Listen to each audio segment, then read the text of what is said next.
Hello guys. Now we shall see how synchronous condenser plays active role in power factor improvement. Okay. So here is the phasor diagram with and without the synchronous condenser. Okay. See, this V phase is common for both I1 and I2. So I1 is the current when I don't use any synchronous motor connected to the apparatus, and I2 is the current when synchronous motor is connected. So I2 is drawn by the synchronous motor as well as I1 is drawn by the some electrical apparatus. You can see here the current I1 is having power factor angle phi1, and again current I2 is having power factor angle phi2. In the both the cases, I1 as well as I2, the power factor is very poor, but phi1 and phi2 are greater. Okay, as we know that phi is inversely proportional to the power factor. But actually what matters us is not I1 or not I2, the resultant of both the currents I1 as well as I2. The resultant current is what you can see I2, that is effective current, also you can call it as resultant current. Here you can see the power factor angle is very less when compared to that of phi1 as well as phi2. If power factor angle is less, then power factor is good enough. So by doing so, what happens, the current drawn by that particular machine will be very less. Okay, thus by using a synchronous condenser we can improve the power factor. If I don't use this I2, that is with synchronous motor and all, if I just use a apparatus which is having a power factor very poor, then you can see that the current drawn by that particular apparatus will be very much high. So again efficiency also affects, we have seen in the earlier class. So here if I use the synchronous motor, the resultant of I1 and I2 will help us to give resultant current IT. And again with respect to IT, you can see the phase angle, that is power factor angle phi is very less, and again power factor is angle is less, then power factor is good. Okay. Now we shall see applications of three-phase synchronous motor. As I said, basically synchronous motors are used for what? Power factor improvement purpose, and apart from it, it is used in synchronous clocks, stroboscopic devices, timing devices, belt-driven reciprocating compressors, fans, blowers, centrifugal pumps, vacuum pumps, and etc. Okay, wherever the requirement of constant speed is there, there and all you can use the synchronous motor. Okay, but main thing is you are using it as a condenser to improve the power factor. There is a comparison between synchronous motor as well as induction motor. Here construction is complicated. Why? Because we are adding extra DC field supply given to the rotor, but here there is no any such. The rotor is very simple. Again we know that synchronous motor is not self-starting, we have discussed earlier, but induction motor is self-starting. Again separate DC source is required for rotor excitation. There is no such thing required here, as there is no need to excite the rotor separately, as it is EMF is induced due to the induction itself. No need of DC source here. The speed is always synchronous. The speed is always constant irrespective of the load condition. Here speed is always less than the synchronous, means it runs at a subsynchronous speed. Speed control is not possible in the synchronous motor, but here speed control is possible with difficulties. We have seen in the earlier class how difficult it is to control the speed of an induction motor when compared to that of DC shunt motor or series motor. Okay, as the load increases, load angle increases, keeping speed constant. Yes, we know that, we have seen that, but here at load increases, the speed keeps on decreasing. Okay, though it is called as constant speed motor, induction motor, but speed decreases when compared to this, but here speed always remains constant. And again we can change the excitation by doing a leading as well as lagging power factor, but here we know that this induction motor always runs at the lagging power factor, and it can be used in synchronous condenser for power factor improvement. This can't be used as synchronous condenser. And again it is more sensitive to the load changes, as there is a result of hunting occurs there, but here there is no such phenomenon of hunting, so hunting is absent here. The reason hunting occurs because, as we know that the rotor is heavier when compared to this of induction motor. Rotor of the synchronous motor is heavier. Motor is costly and require frequent maintenance. As I told you, separate excitation should be given in terms of DC to the rotor, so that's why maybe the cause why maintenance is required more. And again we have motor is cheap, especially cage motors, and they are maintenance free. Okay, now we shall see universal motor.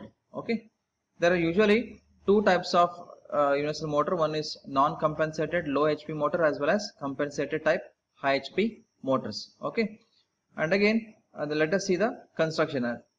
The universal motor, as the name itself indicates, it can be given AC as well as DC. Examples are your mixer, grinders and all, home and all. Okay, we are using universal motor, and also we are using in the printers and all, where there's a universal motor is being used. You can see here there's a 2-pole universal motor here. You can see the same single winding is owned as the main winding as well as the field winding here in the series. Okay, I can give any AC as well as DC for this. Okay, see, this is a non-compensated winding, non-compensated type of universal motor. Again, this is the compensated type of universal motor. You can see compensating winding I am using here, but here there is no any such compensating winding. Okay, one more thing, the compensated type will almost look like your split phase induction motor. As you can see, main field winding as well as compensating windings are there. Two types of windings are there, in contrast with non-compensated type universal motor. So now, when non-compensating type universal motors are used and when compensated type universal motors are used. So usually non-compensated type universal motors are used for low HP applications, whereas compensated universal motors are used for high HP applications. Okay, wherever the starting torque as well as the torque requirement is more, we are using high, we are using compensated type. Wherever the torque requirement is less and all, we are using the non-compensated type. Okay, so these are for low HP application motors, these are the high HP application motors. Okay, and again you can see that one more thing, when compared to this speed torque characteristics, compensated type is having what good linear characteristics when compared to that of non-compensated type speed torque characteristics. Okay, you can see it's almost linear here, but it is drastically it is falling, steeply it is falling, but here it is not so when compared to this. Okay, it is almost like linear at this particular point. Okay, like I said, it is also used in mixer grinders. Again, one more applications we have are there here: vacuum cleaners, food processors, mixers, like I said, hair dryers, coffee grinders, electrical shavers. We use such type of machines. Okay, usually they are of low applications, low HP applications. So in that case, I guess non-compensated type universal motors are used. Okay, like there are other applications as blowers, portable tools like drilling machines. Now let us jump to the topic, introduction to servo motors. So exactly what servo motors are. Okay, what servo motors are. So servo motors are basically used whenever there is a requirement of precision control of either it may be velocity, or it may be acceleration, or it may be position. Okay, for these three things we are using what? Servo motors. And again, these servo motors work on the based on the principle of errors. Okay, depending upon the error signals, these servo motors do work. Rather than just input voltage, it works on the basis of the error signals. Okay, basically these motors are also used in the control system and all. Wherever there is a closed loop system, they are used extensively. Okay, and these motors are low power rating motors. Again, you can connect load directly to this, and again, thus by matching the gate train and all, you can easily control the velocity, acceleration as well as position of the required thing. Okay, now let us see what are the requirements of a good servo motor. Here, first requirement is there should be a linear relationship between electrical signal, control signal as well as the rotor speed. Means for whatever small error also, the rotor speed should be what? Responsive. Okay, inertia of the rotor should be small as possible. If inertia is more, then what happens? It rotates beyond its actual position. So the rotor should be lightweight. So without any time delay, whatever depending upon the control signal, it should be very much fast enough. Okay, so that's why the reason to keep the inertia less and all, they are made up of very small diameter with a with a larger length. Okay, large length as well as small diameter rotors are being made only for what? Servo motors. Okay, and third requirement is, as I said, the response should be very fast and it should be very quickly changing as per the error signals. The response should be good. Again, same, that should be quickly responsible. Again, the one thing you need to remember, it should be having a good speed torque characteristics. Okay, again, the torque output torque of at any speed should be roughly proportional to the applied control signal. Okay, control signal should be proportional, or the torque whatever the the rotor motor response should be what? Proportional to the control signal. It's not like I give signal, it rotates after like a second or something. Okay, precision wise rotation should happen in this synchronous motor. These are all the requirements. Again, the operation should be stable without any oscillations or overshoot. That's what I said. It should know any oscillations, like as we saw the oscillations in your synchronous motor. Okay, it should be oscillation free. And how we can make that? By making a large length, small diameter rotors. Okay. So basically, AC servo motor is a two-phase induction motor. Yes, you heard me right, because we are using two windings. One is main winding, the other one is what? Control winding. Main winding or reference winding, and the other winding is control winding. So basically, these two windings are what? 90-degree electrically placed. Again, this also has stator as well as rotor. Okay. So I'm saying here, this is your main winding or reference winding. This is your control winding. So here I'm going to input the error signal depending upon the output I require, just like position, velocity or acceleration. And this will be always constant voltage is given, AC supply is given to the reference winding. But here whatever input is given is in terms of what? Error signal. Okay, here there is a servo amplifier. Error is given to the servo amplifier. It detects errors, and the same thing is fed back to the control winding. And depending upon the application of whether it is velocity, whether it is position or acceleration, the same thing will be carried by the rotor. Okay. Again, we have two types of rotor. One is squirrel cage rotor, other one is rack up rotor. Okay. Let us see the operating principle of your servo motor. Okay, as I said, your servo motor is also called as two-phase induction motor, and here also your servo motor is not self-starting. Again, we know that there are two windings. One is control winding, other one is reference winding. Again, the fluxes in both reference winding as well as control winding are what? 90 degrees to each other. So due to the 90-degree phase shift, there creates a rotating magnetic flux inside the your servo motor. So due to the rotating magnetic flux, what happens? This interacts with the rotor and thus induces EMF in the rotor part and all.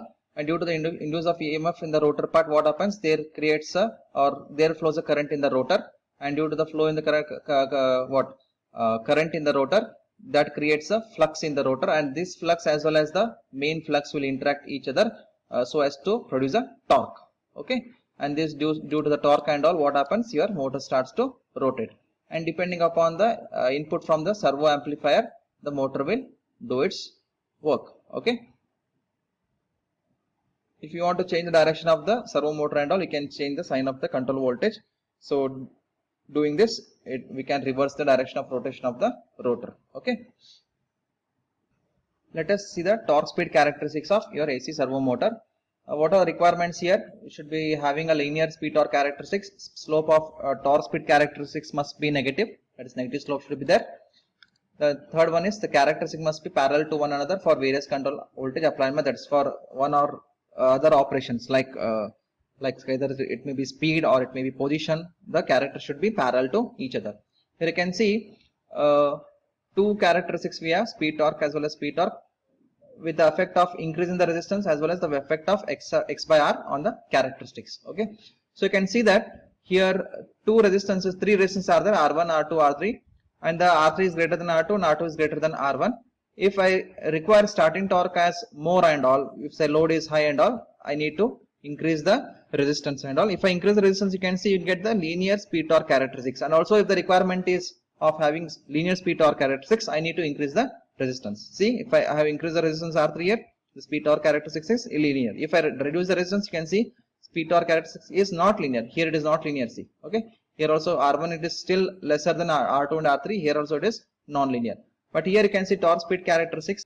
We have two waveforms, you can call diagrams here, figures here. One is for small x by r ratio, other one is large x by r ratio. Small x by r ratio used for AC servo motor, whereas large x by r ratios are used for two-phase induction motor.